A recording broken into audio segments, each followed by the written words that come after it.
ไม่สูงพี่น้องผู้ปกครองเขากุเกาะค่ะเนาะคำคะแนนก็ตรงมันอยู่ขึ้นวันที่24เดือนธันวาคมปี2566เขาขามาพบทุมยากันในข่าวยามกลางค่ำคะแนนก็เขาขามาด้วยข่าวตั้งตะวันออกกลางเลยตั้งอเมริกันเขาอีกหนึ่งค่ะเนาะข่าวนั้นก็ไล่ว่าเป็นข่าวลือหลังไว้เกี่ยวข้องในรองอิหร่านในอเมริกันด้วยมังกัมเมืองห้างเตอุกันไล่ก้อยกาเฮ็ดกว่าเฮ็ดมาการแข่งการศึกกันนั้นขึ้นหาอย่างมาแทงวายเสประธานาธิบดีโดนัลด์ทรัมป์กว่าที่เมือง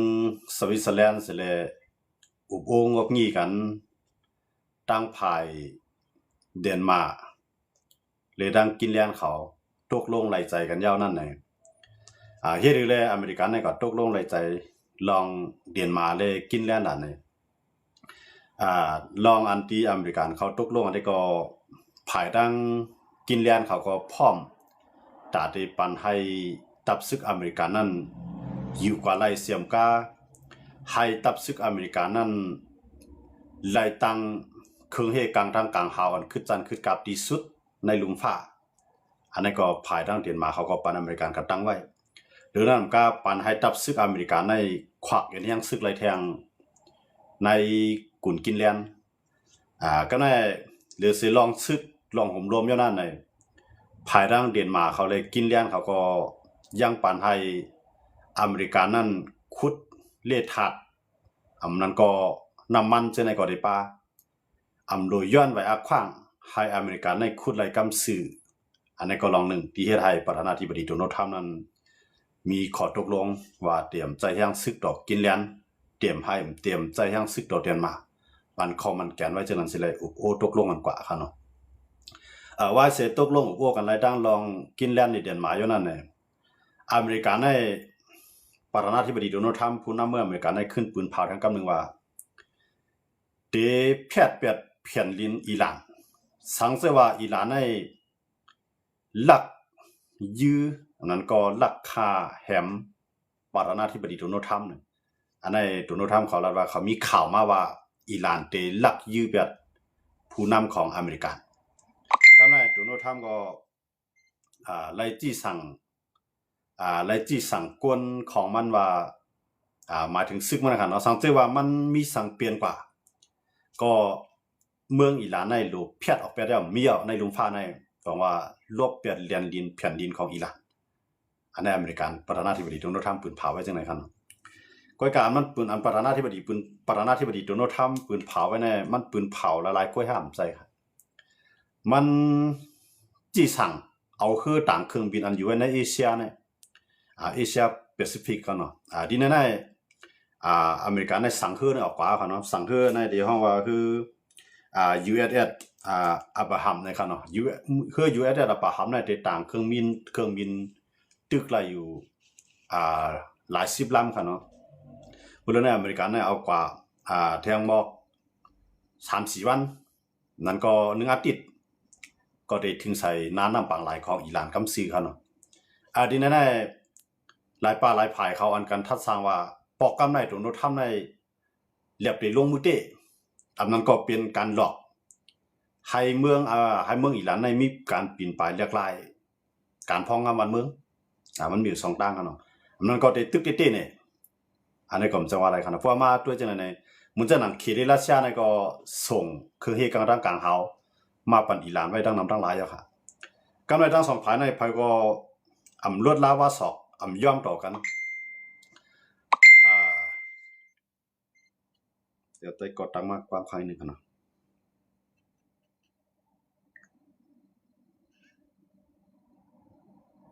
บางคนเช้าเปลี่ยนขึ้นแล้วก็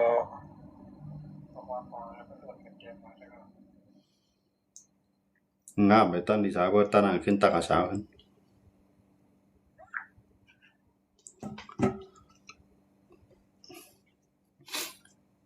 ก็ในตั้ง2เกาะตั้ง2ฝ่ายว่ามาจะเป็น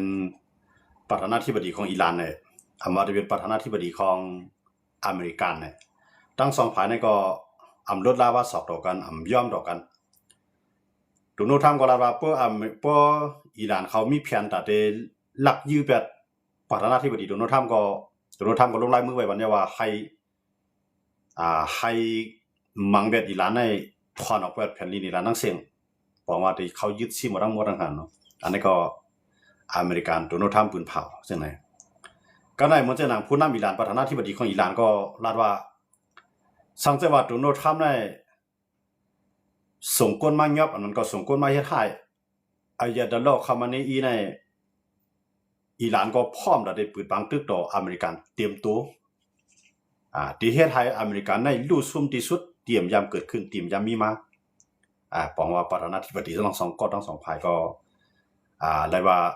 ใจข้อความอันแข่งดอกกันหาวเฮียงไว้ครับเนาะบ่เป็นจังนั้นโดนัลด์ทรัมป์ก็หันว่าเงาลายมันปั่นแล้วกวนเมืองในอิหร่านก็ตึกต่อสู้อยู่กำไรลองคาล่างกวนเมืองก็อายาตอลลอฮ์คามานีนั่นไปกึดลือเพราะเป็นจังนั้นที่ได้สั่งสอนกันประธานาธิบดีโดนัลด์ทรัมป์ก็สั่งก็คือ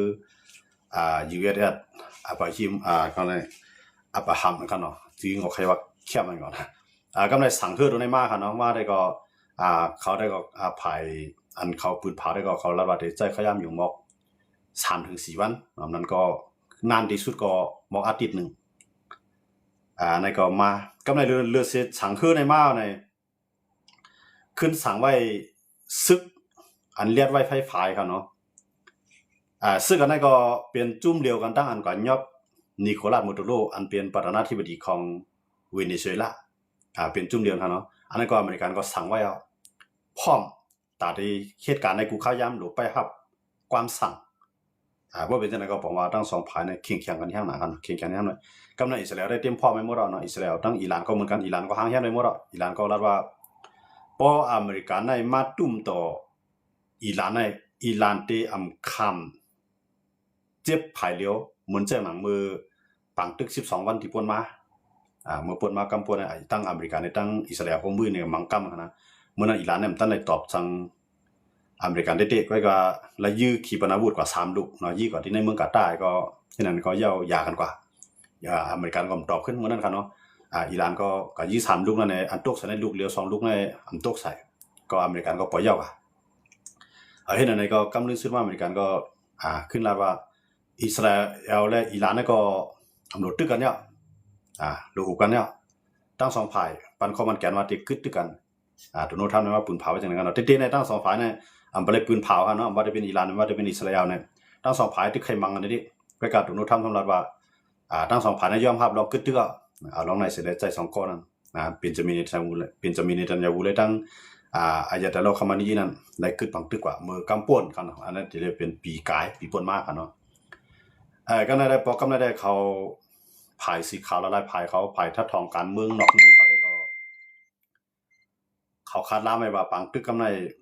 ติสังเย็นเป็นปังตึกนิวเคลียร์เฮ็ดถือเลยว่าที่ต้องเป็นปังตึกนิวเคลียร์ล่ะในว่าอิหร่านเนี่ยเฮียงซึกมันเนี่ยมันใหญ่เนาะนับล้านโกมันค่ะเนาะ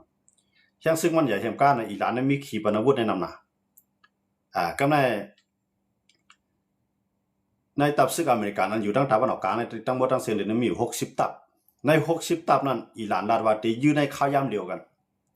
ที่เฮ็ดให้มันมีลองรู้ซุ่มนำที่สุดตรงว่าอเมริกันก็พวกเป็นจังได๋มาในอเมริกันได้รู้แล้วคือต่างเครื่องบินมันในครับเนาะมันได้เลยมินมื้อแล้วในอเมริกันทางแค่นมาในคือต่างเครื่องบิน M9 เนี่ยอันเฮ็ดกลางตั้งกลางฮาวยาก็อันยือโทมฮอคค่ะเนาะอันเลี้ยงอันจังว่ามันจังว่าตั้งพิกัดไหมค่ะเนาะตั้งไว้มันจังตั้งไว้ GPS ได้แล้วยื้อสายให้มันติ้งกับเดียวนั่นอเมริกันในทางแค่นมา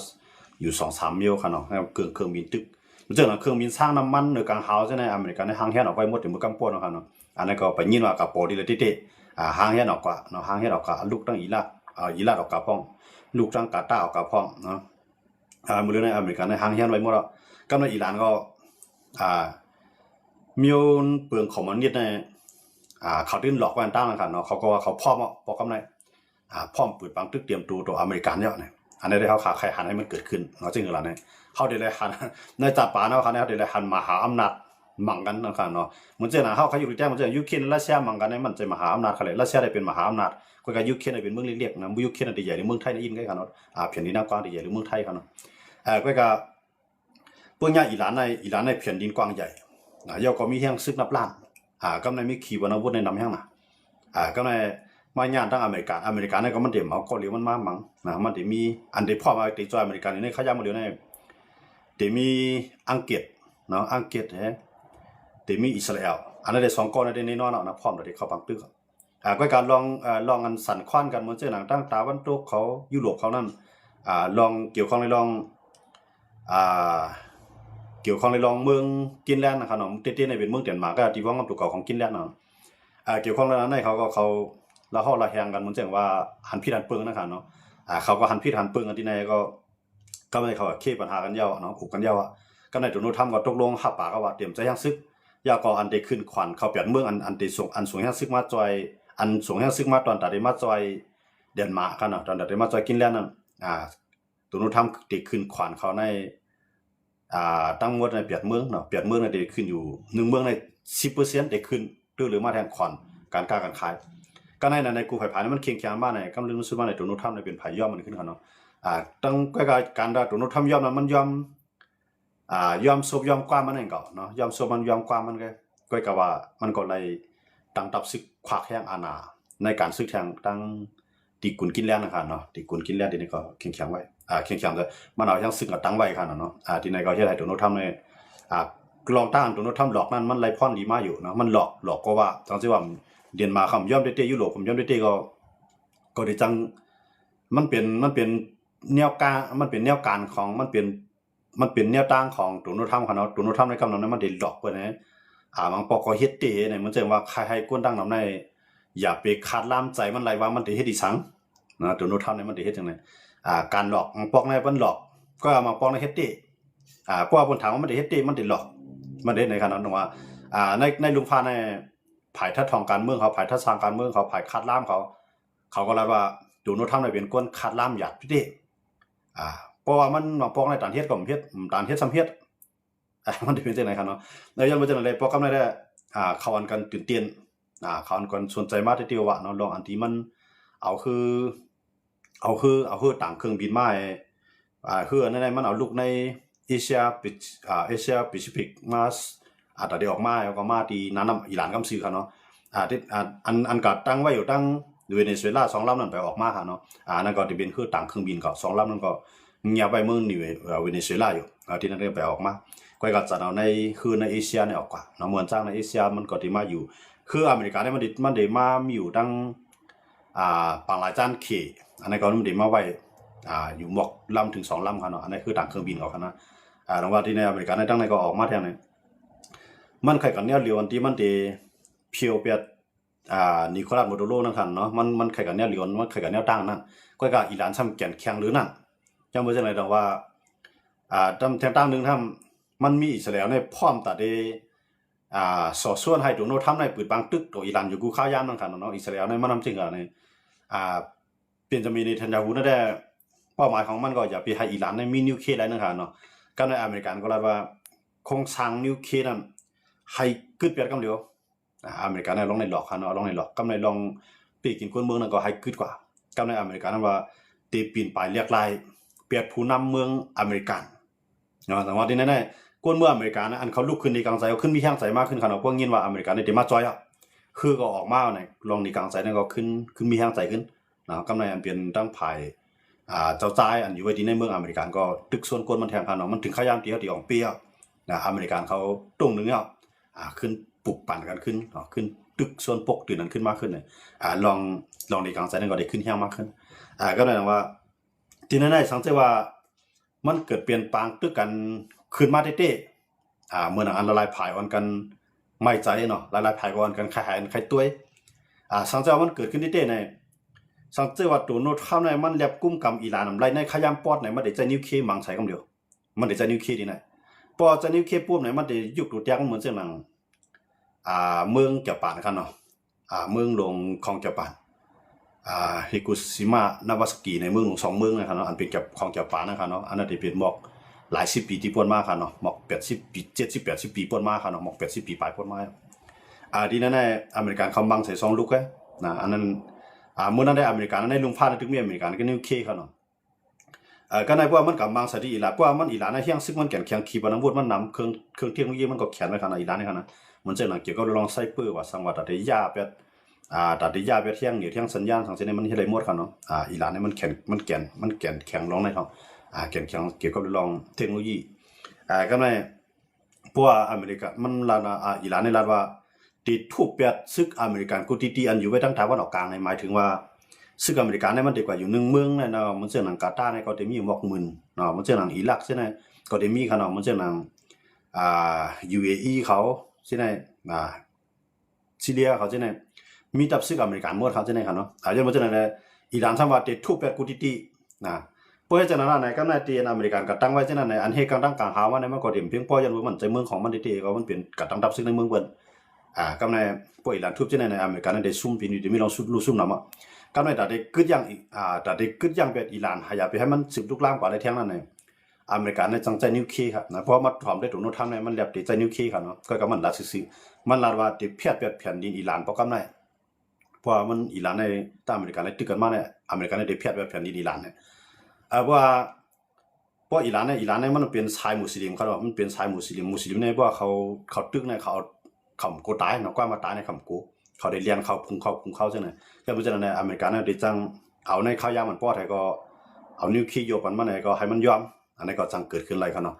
หลายๆผ่านกันไม่ใจลองนิวเคลียร์นะครับเนาะอ่อนกันไม่ใจลองนิวเคลียร์ก็ในสังเกตอเมริกันในใจนิวเคลียร์ดูรัสเซียเขารู้จักได้มาจ่ออิหร่านนั่นเองทางในรัสเซียในเดิมฮัดจะยังนิวเคลียร์สิมาจ่อยเพราะว่ารัสเซียจะยังนิวเคลียร์มาจ่อยก็บอกว่าปังตึกลุมภาพโปรแกรม3มันเขาได้หันกำไรสังเกตมันตึกขึ้นนะมันสังเกตมันตึกขนาดมันมาด้วยหลายผายได้เขาบ่นว่ามันติเป็นปังตึกใหญ่นั่นขนาดเนาะมันติเป็นปังตึกใหญ่เพราะคำว่าด้วยหลายผายกันเนาะว่าติเป็นน้ำมันในท้องคำไหนเนาะหรือในคำในก็กาขึ้นนิดเดียวนะกาขึ้นเดียวยังเมืองเนี่ยผายก็เมืองหลายเมืองมหาอำนาจที่ไหนมาติเป็นรัสเซียเขามาติเป็นอเมริกาเขาเมืองหลายเมืองในปนกันเก็บคำเป็นส่วนใหญ่นะเงินในมันกาขันมันจังลดลงนั่นขนาดเนาะคำในกาขันคือนี่มันเหลือใน70,000ปลายครับเนาะคำในครับเนาะ1 บาทในเมืองไทยครับเนาะเพราะ1 บาทเมืองไทยตก70,000ปลายยังไม่จะไหนหรอกว่ากวนเอากันเก็บคำเลยเดียวนะเงินในเต็มบ่ไว้น้ำเหมือนจังต่างเมืองหลายเมืองในเงินเขานั่นเขาได้ไว้ผ่องไว้กับว่าเขาเก็บคำไว้น้ำเหมือนจังขี่เขาจะได้เขาได้เก็บคำไว้น้ำคำในมันเป็นทุนสำรองระหว่างประเทศเนี่ยเหมือนจังว่าดูพิมพ์เงินออกมาเนี่ยแต่ละมีคำในกำแต่ได้พิมพ์ออกมาก็ไม่ลูกค้าเดี๋ยวต่างเมืองเนี่ยเอาเงินทองคำในกำการขายเขาใจจังไหนกันเนาะยังไม่จังไหนแต่ว่าคำในการคันมันสูงขึ้นเนี่ยเขาลาดว่าคำในตีถึงหมอก80,000เมืองไทยค่ะเนาะต่อบาทค่ะเนาะต่อ1 บาทนะมันเริ่มได้ถึง80,000ในกันหมดเลยในตึกปรุงขึ้นที่ค่ะเนาะค่ำในมันจะเร็วใน70,000ปลายนะอะไรว่า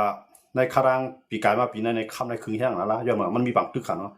บ่มีบางตึกว่าในค่ำก็กาน้ำมันก็กาคันมันได้สูงน้ำมันก็กาคันมันได้สูง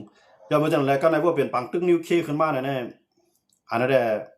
ได้ทบตั้งอยากมันที่ค่ะเนาะสังเกตว่าเพราะอเมริกันในกับมังสอิหร่านอะไรก็ได้เลยรัสเซียเข้ามาจอยได้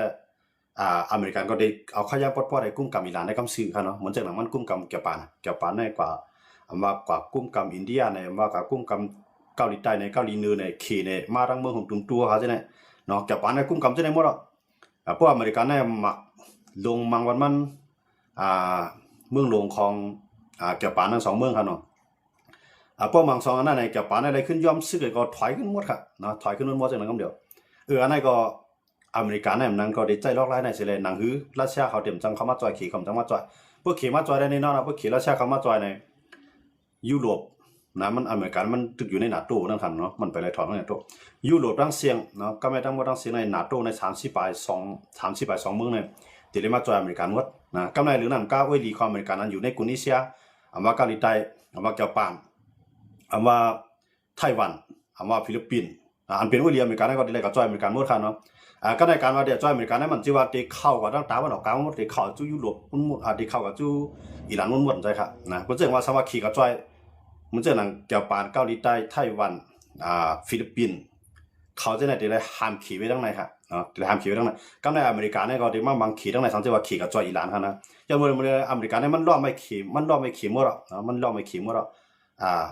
บางเผาในริมดีอินเดียเนี่ยยังติดจุกอยู่ภายอเมริกันแห่งกันนะสังเกตว่ามันตึกขึ้นมาค่ะเนาะอินเดียเนี่ยมันหมอตัวรอดมันหมอตัวรอดมันจึงว่าเพราะว่า เขยิ่งใหญ่มากเนี่ยมันเดี๋ยวยากกินป้ามันขนาดอินเดียเนี่ยยอมรู้มันจับเขกันเนาะก็เหมือนเจ้าหนังเกาหลีเหนือนี่นอนมันดูในจอยอิหร่านนี่นอนเกาหลีเหนือเนี่ยนะรัสเซียอิหร่าน